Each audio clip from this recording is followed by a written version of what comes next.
Hello ವೀಕ್ಷಕರೇ, welcome back to our channel Kanasu ಕಿಚನ್ಸ್ಗೆ ಎಲ್ರಿಗೂ ಕೂಡ ಸ್ವಾಗತ. ನಾನಿವತ್ತು ನಿಮಗೆ ಲೇಯರ್ ಇರುವಂತಹ ಹಾಗೂ ಕ್ರಿಸ್ಪಿ ಆದಂತಹ ಕರ್ಜಿಕಾಯನ್ನು ಕರಿಗಡುಬನ್ನು ಹೇಗೆ ಮಾಡೋದು ಅಂತ ತೋರಿಸ್ತಾ ಇದ್ದೀನಿ. ನೀವು ವಿಡಿಯೋದಲ್ಲಿ ನೋಡ್ತಾ ಇರ್ಬೋದು ಎಷ್ಟು ಕ್ರಿಸ್ಪಿಯಾಗಿ ಕರ್ಜಿಕಾಯಿ ರೆಡಿಯಾಗಿದೆ ಅಂತ. ಲೇಟ್ ಮಾಡೋದು ಬೇಡ, ಬನ್ನಿ ವಿಡಿಯೋನ ಸ್ಟಾರ್ಟ್ ಮಾಡೋಣ ಹೇಗೆ ಮಾಡೋದು ಅಂತ. ನಾನಿಲ್ಲಿ ಫಸ್ಟು ಸ್ಟಫಿಂಗನ್ನು ರೆಡಿ ಮಾಡ್ಕೋತಾ ಇದ್ದೀನಿ, ಹೂರ್ಣವನ್ನು ರೆಡಿ ಮಾಡ್ಕೋತಾ ಇದ್ದೀನಿ. ಅದಕ್ಕೆ ಹುರಿಗಡಲೆಯನ್ನು ಹಾಕ್ಕೊಂಡು ಒಂದು ಮಿಕ್ಸರ್ ಜಾರ್ಗೆ ಹುರಿಗಡಲೆಯನ್ನು ಹಾಕ್ಕೊಂಡು ತರಿಯಾಗಿ ಗ್ರೈಂಡ್ ಮಾಡಿ ಅದನ್ನು ಒಂದು ಮಿಕ್ಸಿಂಗ್ ಬೌಲ್ಗೆ ಹಾಕ್ಕೊಂಡಿದ್ದೀನಿ. ನೆಕ್ಸ್ಟ್ ಈಗ ಇಲ್ಲಿ ನಾನು ಸಣ್ಣದಾಗಿ ತುರ್ಕೊಂಡಿರುವಂತಹ ಕೊಬ್ಬರಿಯನ್ನು ಹಾಕ್ಕೋತಾ ಇದ್ದೀನಿ, ಒಣ ಕೊಬ್ಬರಿ. ನಿಮ್ಗೇನಾದ್ರು ಸ್ವಲ್ಪ ದಪ್ಪ ತುರಿ ಬಂದರೆ ಅದನ್ನು ಒಂದು ಮಿಕ್ಸರ್ ಜಾರ್ಗೆ ಹಾಕ್ಕೊಂಡು ಸ್ವಲ್ಪ ಗ್ರೈಂಡ್ ಮಾಡಿ ಹಾಕ್ಕೊಳ್ಳಿ, ಸರಿಯಾಗುತ್ತೆ.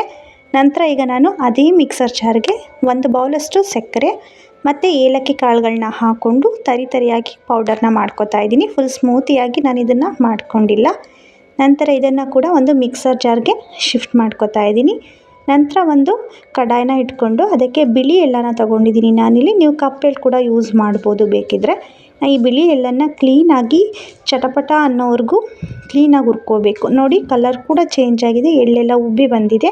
ಇದನ್ನು ಕೂಡ ಒಂದು ಮಿಕ್ಸರ್ ಜಾರ್ಗೆ ಹಾಕ್ಕೊಂಡು ಪೌಡರ್ ಮಾಡಿ ಹಾಕೋತಾ ಇದ್ದೀನಿ. ಈ ಎಲ್ಲ ಮಿಶ್ರಣಗಳನ್ನು ಕೂಡ ಹಾಕ್ಕೊಂಡು ಕ್ಲೀನಾಗಿ ಒಂದು ಸಲ ಇದನ್ನು ಮಿಕ್ಸ್ ಮಾಡ್ಕೊಳ್ಳಿ.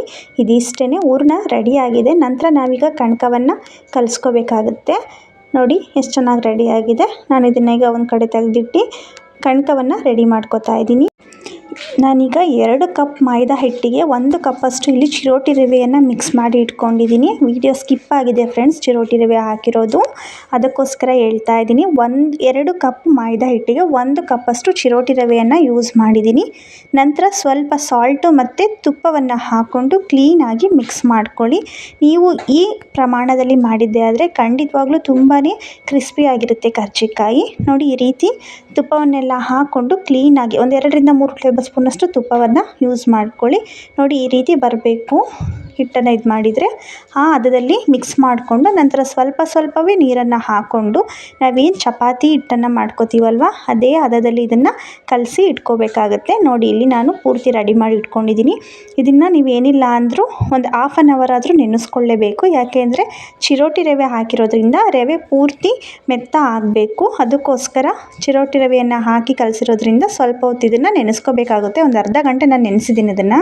ನೆಕ್ಸ್ಟ್ ಈಗ ನಾನು ಒಂದು 5 ಲೇಯರ್ಗಳಲ್ಲಿ ಈ ಕರ್ಜಿಕಾಯಿನ ಮಾಡ್ಕೋತಾ ಇರೋದು. ಹಾಗಾಗಿ ಒಂದು 5 ಚಪಾತಿಗಳನ್ನ ಇಲ್ಲಿ ಫಸ್ಟ್ ಲಟ್ಟಿಸ್ಕೋಬೇಕಾಗುತ್ತೆ. ಈ ರೀತಿಯಾಗಿ ನಾನು ಎಷ್ಟು ತೆಳು ಆಗುತ್ತೋ ನೀವು ಅಷ್ಟು ತೆಳು ಲಟ್ಟಿಸ್ಕೊಳ್ಳಿ, ಇದು ಅರ್ಧೋಗೋದಿಲ್ಲ. ನಂತರ 5 ಚಪಾತಿಯನ್ನು ಲಟ್ಟಿಸಿದ ನಂತರ ಫಸ್ಟ್ ಒಂದು ಚಪಾತಿಗೆ ಈಗ ನೋಡಿ ಸ್ವಲ್ಪ ಅಡುಗೆ ಎಣ್ಣೆಯನ್ನು ಈ ರೀತಿ ಹಾಕ್ಕೊಂಡು ಕ್ಲೀನಾಗಿ ಎಲ್ಲ ಕಡೆ ಸ್ಪ್ರೆಡ್ ಮಾಡಿ, ನಂತರ ಸ್ವಲ್ಪ ಮೈದಾ ಹಿಟ್ಟನ್ನು ಕೂಡ ಈ ರೀತಿ ಉದುರಿಸ್ಕೊಂಡು ಕ್ಲೀನಾಗಿ ಎಲ್ಲ ಕಡೆ ಸ್ಪ್ರೆಡ್ ಮಾಡಿ, ನಂತರ ಅದರ ಮೇಲೆ ಇನ್ನೊಂದು ಚಪಾತಿಯನ್ನು ಹಾಕೋತಾ ಇದ್ದೀನಿ.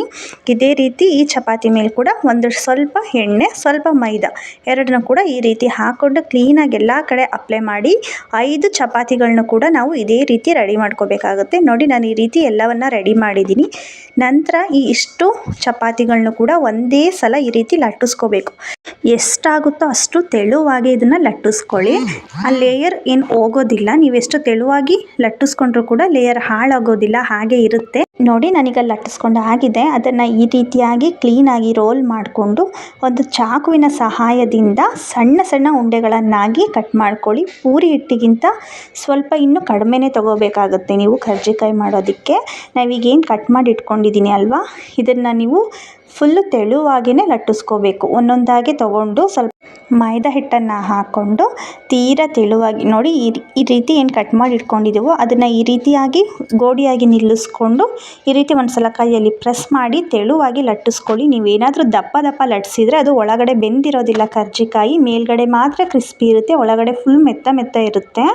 ಅದಕ್ಕೋಸ್ಕರ ಫುಲ್ಲು ತೆಳುವಾಗಿ ಲಟ್ಟಿಸ್ಕೋಬೇಕಾಗುತ್ತೆ. ಇದೇನು ಹರಿದೋಗೋದಿಲ್ಲ. ತೀರಾ ತೆಳು ಲಟ್ಟಿಸಿದ್ರೆ ಹರಿದೋಗೋದಿಲ್ವ ಅಂತ ನಿಮ್ಗೆ ಅನ್ನಿಸ್ಬೋದು, ಅದು ಹರಿದೋಗೋದಿಲ್ಲ. ತುಪ್ಪ ಹಾಕಿ ನಾವು ಕಲಸಿರೋದ್ರಿಂದ ತುಂಬಾ ಚೆನ್ನಾಗಿ ಬರುತ್ತೆ. ನೋಡಿ, ಈ ರೀತಿ ಸ್ಟಫಿಂಗ್ನೆಲ್ಲ ಮಾಡ್ಕೊಂಡಿದ್ದ ನಂತರ ಮಾಮೂಲಿ ನಾವೇನು ಕರ್ಜಿಕಾಯಿನ ಮಾಡ್ತೀವಲ್ವ, ಕರ್ಜಿಕಾಯಿ ಮೋಲ್ಡ್ಗೆ ಇದನ್ನೆಲ್ಲ ಹಾಕಿ ಎಕ್ಸ್ಟ್ರಾಸ್ನೆಲ್ಲ ತಗೊಂಡು ಕರ್ಜಿಕಾಯಿನ ನಾನಿಲ್ಲಿ ರೆಡಿ ಮಾಡಿ ಇಟ್ಕೋತಾ ಇದ್ದೀನಿ. ನೋಡಿ ಎಷ್ಟು ಚೆನ್ನಾಗಿ ಬಂದಿದೆ, ಸ್ವಲ್ಪ ಕೂಡ ಅರ್ಧೋಗೋದಿಲ್ಲ, ಅಷ್ಟು ಚೆನ್ನಾಗಿ ಬರುತ್ತೆ.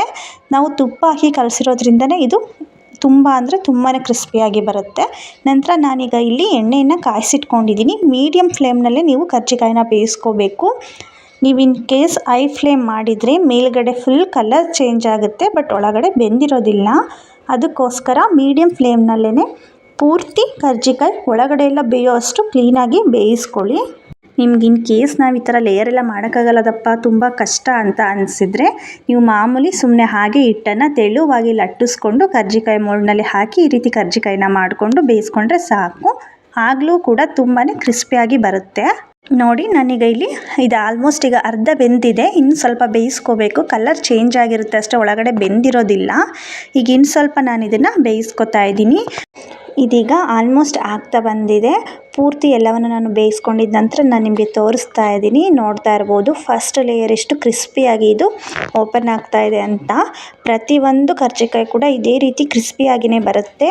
ತುಂಬಾ ಸಿಂಪಲ್ಲಾಗಿ ಈಸಿಯಾಗಿ ಎಲ್ಲರೂ ಕೂಡ ಟ್ರೈ ಮಾಡ್ಬೋದು ಈ ಕರ್ಜಿಕಾಯಿನ. ನೀವು ನೋಡಿದ್ರಿ ಅಲ್ವಾ ಎಷ್ಟು ಸಿಂಪಲ್ಲಾಗಿ ಕರ್ಜಿಕಾಯಿಯನ್ನು ಈ ರೀತಿ ಮಾಡ್ಕೋಬೋದು ಅಂತ. ಯಾರಿಗೆಲ್ಲ ನಾನು ತೋರಿಸಿರುವಂತಹ ಈ ರೆಸಿಪಿ ಇಷ್ಟ ಆಗಿದೆಯೋ ಪ್ಲೀಸ್ ಲೈಕ್ ಮಾಡಿ, ಶೇರ್ ಮಾಡಿ, ಹಾಗೆ ನನ್ನ ಚಾನಲನ್ನು ಸಬ್ಸ್ಕ್ರೈಬ್ ಮಾಡ್ಕೊಳ್ಳಿ. Thank you for watching.